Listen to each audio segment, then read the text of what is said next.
ఉంటారు. ధనబలము, విద్యాబలము, మేధాశక్తి ఇవన్నీ కూడాను నా దృష్టిలో దుర్బలములే కాని బలములు కాదు.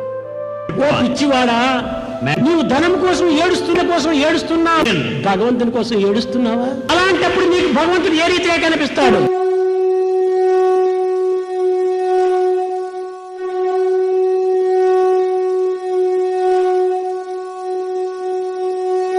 ఓం శ్రీ సాయిరామ్. ఓ మంచి మాట. జీవితాంతకాలం ధనము ధనము ధనము అని బ్రతికినా చివరకు ప్రాణం పోయిన తర్వాత మనిషి నిధనుడుగానే ఉండిపోతాడు. ఇది ఒక ముసలైపోయిన రామచిలుక కథ. ఆ రామచిలుక మనిషిలాగే మాట్లాడేది. అందుచేత ఆ రామచిలుకకి నలుమూలలా మంచి ఖ్యాతి ఉండేది. ఈ విషయం ఒక షికారి తెలుసుకొని ఆ పక్షిని ఏ విధంగానైనా పంజరలో బంధించి ఇంటికి తీసుకురావాలని అనుకుంటాడు. ఈ విధంగా నిర్ణయించుకొని బయలుదేరి వెతుకుతూ చివరికి ఆ పక్షి దగ్గరకు చేరుకుంటాడు. ఆ రామచిలుక బాగా ముసలైపోవడం వల్ల ఎగరలేకపోయేది. అందుచేత షికారి దాని దగ్గరకు సులభంగా చేరుకోగలుగుతాడు. ఆ రామచిలుకను పట్టుకొని తీసుకువెళ్తుండగా అది ఆ షికారితో ఈ విధంగా మాట్లాడుతుంది. ఇదిగో షికారి, బాగా విను. నా వయసు ముదిరి నేను బాగా ముసలైపోవడాన్ని మునుపులాగా మధురంగా మాట్లాడలేకపోతున్నాను. నేను ఇప్పుడు మాట్లాడినా ఎవరూ వినడానికి ఇష్టపడడం లేదు. నువ్వు ఇప్పుడు నన్ను తీసుకువెళ్ళినా అనవసరంగా తీసుకువచ్చానని చెప్పి బాధపడతావు. నీ సమయాన్ని వృధా చేయకుండా నువ్వు వెళ్ళిపో అని చెప్పి అంటుంది. అప్పుడు ఆ షికారి పక్షితో ఏమంటాడంటే, ఏ విధంగానైనా నిన్ను తీసుకువెళ్ళడమే నా లక్ష్యం, నేను పెట్టుకున్నానని అంటాడు. షికారి యొక్క బలవంతాన్ని చూసి పక్షి షికారితో ఏమంటుందంటే, సరే విను, నా దగ్గర 3 రహస్యాలు ఉన్నాయి. ఆ 3 రహస్యాలు నీకు చెప్తాను. ఆ 3 రహస్యాలు నీకు జీవితంలో చాలా పనికొస్తాయి. నన్ను స్వతంత్రంగా ఎగరనిస్తేనే ఆ 3 రహస్యాలు నీకు చెప్తాను అని అంటుంది. ఆ పక్షి అన్న మాటలు విని షికారి గట్టిగా నవ్వుతాడు. నవ్వుతూ పక్షితో ఏమంటాడంటే, నీవు చెప్పిన రహస్యాలు నా జీవితంలో పనికొస్తాయని చెప్పి నేను ఏ విధంగా నమ్మాలి? అలాగే నిన్ను వదిలేస్తే నువ్వు ఎగిరి వెళ్ళిపోవని చెప్పి నమ్మకం ఏంటి? అప్పుడు ఆ పక్షి షికారితో ఏమంటుందంటే, నా మొదటి రహస్యం నీ చేతిలో ఉంటుండగానే చెప్తాను. నేను చెప్పిన మొదటి రహస్యం నీకు నచ్చితేనే నన్ను విడుదల చేయి. అప్పుడు 2వ రహస్యం చెట్టు కొమ్మ మీద కూర్చొని మరి చెప్తాను. 2వ రహస్యం కూడా నీకు నచ్చినట్లయితే 3వ రహస్యం పైకి ఎగురుతూ చుట్టూ తిరుగుతూ చెప్తాను. ఆ పక్షి మాట విని షికారి ఒప్పుకుంటాడు. అయితే విను అని చెప్పి మొదటి రహస్యం ఈ విధంగా చెప్తుంది.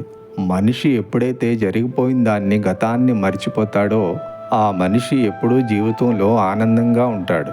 ఎవరైతే జరిగిపోయిన దాన్ని మర్చిపోలేరో వారు ఎన్నడూ ఆనందంగా ఉండలేరు. పక్షి చెప్పిన రహస్యం షికారి మెచ్చుకుంటాడు. అవును, నిజమే, ఇది చాలా అమూల్యమైన రహస్యం అని చెప్పి షరతు ప్రకారంగా మొదటి రహస్యం నచ్చినందున షికారి పక్షిని వదిలేస్తాడు. అప్పుడు ఆ పక్షి చెట్టు కొమ్మ మీద కూర్చొని షికారితో, ఇదిగో ధ్యానంగా నేను చెప్పిన 2వ రహస్యం విను అని చెప్పి చెప్తుంది. ఏ వ్యక్తి అయితే జీవితంలో ఎటువంటి తర్కం లేని విషయాలు నమ్మి, అంటే తర్కవిహీనమైన విషయాలు నమ్మి, అస్సలు లాజిక్ లేని విషయాలు నమ్ముకొని వాటిని అనుసరించి అవే నిజమనుకొని జీవితాన్ని గడుపుతారో వాళ్ళు అన్ని విధాలుగా అన్నీ కోల్పోతారు. అందుకే అసలు ఎటువంటి లాజిక్ లేని విషయాలు నమ్మకూడదు అని చెప్పి చెప్తుంది. అవును, నిజమే అని పక్షి చెప్పిన 2వ రహస్యం కూడా షికారి మెచ్చుకుంటాడు. ఆ తర్వాత షరతు ప్రకారంగా 3వ రహస్యం చెప్పడానికి పక్షి కొమ్మ మీద నుంచి పైకి ఎగిరిపోతుంది. పైకి ఎగురుతూ ఏమంటుందంటే, నువ్వు పెద్ద మూర్ఖుడివి. నా పొట్టలో 2 విలువైన వజ్రాలున్నాయి. నువ్వు నా మాటలు విని నన్ను నమ్మి నన్ను వదిలేయడం వల్ల ఆ 2 వజ్రాలు నీకు దక్కకుండా పోయాయి. ఆ మాట విని షికారి తలపట్టుకొని బాధపడుతూ కిందన కూర్చుండిపోతాడు. పక్షిని నమ్మి పొరపాటు చేశానని చెప్పి బాధపడతాడు. ఆ షికారి యొక్క ఆవేదన చూసి పక్షి అక్కడే ఎగురుతూ ఆ షికారి వైపు చూసి గట్టిగా నవ్వుకుంటుంది. అప్పుడు షికారి, ఎందుకు నవ్వుతున్నావు అని అడుగుతాడు. అప్పుడు ఆ పక్షి, నేను చెప్పిన రహస్యాలు నువ్వు వెంటనే మరిచిపోయావు అని చెప్పి నవ్వుతున్నాను అని అంటుంది. మొదటి రహస్యంలో ఏం చెప్పానో, గతాన్ని మరిచిన వాడే ఆనందంగా ఉంటాడు అని అన్నానా? మరి నువ్వు నన్ను వదిలేసేనని జరిగిపోయిన దానికి చింతిస్తున్నావు.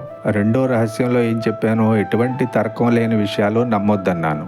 నా పొట్టలో 2 బహుమూల్యమైన వజ్రాలు ఉన్నాయని చెప్పి తర్కవిహీనమైన విషయాన్ని నమ్మి నన్ను వదిలేయడం వల్ల ఆ వజ్రాలు నీకు దక్కలేదని చింతిస్తున్నావు. మరి నీకన్నా పెద్ద మూర్ఖుడు ఎవరైనా ఉంటారా? అందుకే నవ్వుతున్నాను అని అంటుంది. అప్పుడు షికారి ఏమంటాడంటే, సరే మూడో రహస్యం ఏదో చెప్పేసి వెళ్ళిపో అని చెప్పి అంటాడు. అప్పుడు పక్షి ఏమంటుందంటే, నేను చెప్పిన 2 రహస్యాలు ఇప్పటికిప్పుడే మర్చిపోయావు. మూడవ రహస్యం తెలుసుకొని ఏం చేస్తావు? నేను చెప్పుదాం అనుకోలేదు, అయినా నువ్వు అడుగుతున్నావు కదా అని చెప్పి చెప్తున్నాను విను. నీ కంటికి కనిపిస్తున్న ప్రపంచం, ఈ ప్రపంచంలో నువ్వు కూడబెట్టుకున్నవన్నీ ఏవీ శాశ్వతం కాదు. చివరకు నీ శరీరం కూడా శాశ్వతం కాదు, అంతా బూడిదైపోతుంది అని చెప్పి పక్షి ఎగిరిపోతుంది. కథ ఎంతో చిన్నదైనా మన జీవన రహస్యం అయితే ఇదే.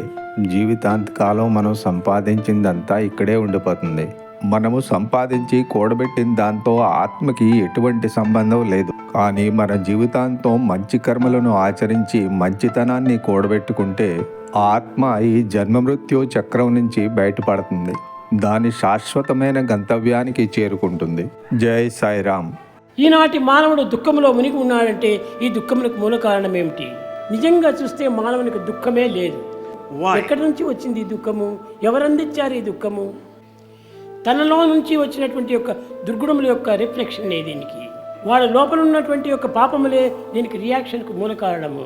వారి ఎందున్నటువంటి యొక్క దుర్భావముల యొక్క రియాక్షన్నే నిజమైనటువంటి యొక్క మానవులకు ఆదర్శవంతమైనది కాకుండా దుర్బోధనలుగానే రూపొందుతున్నాయి.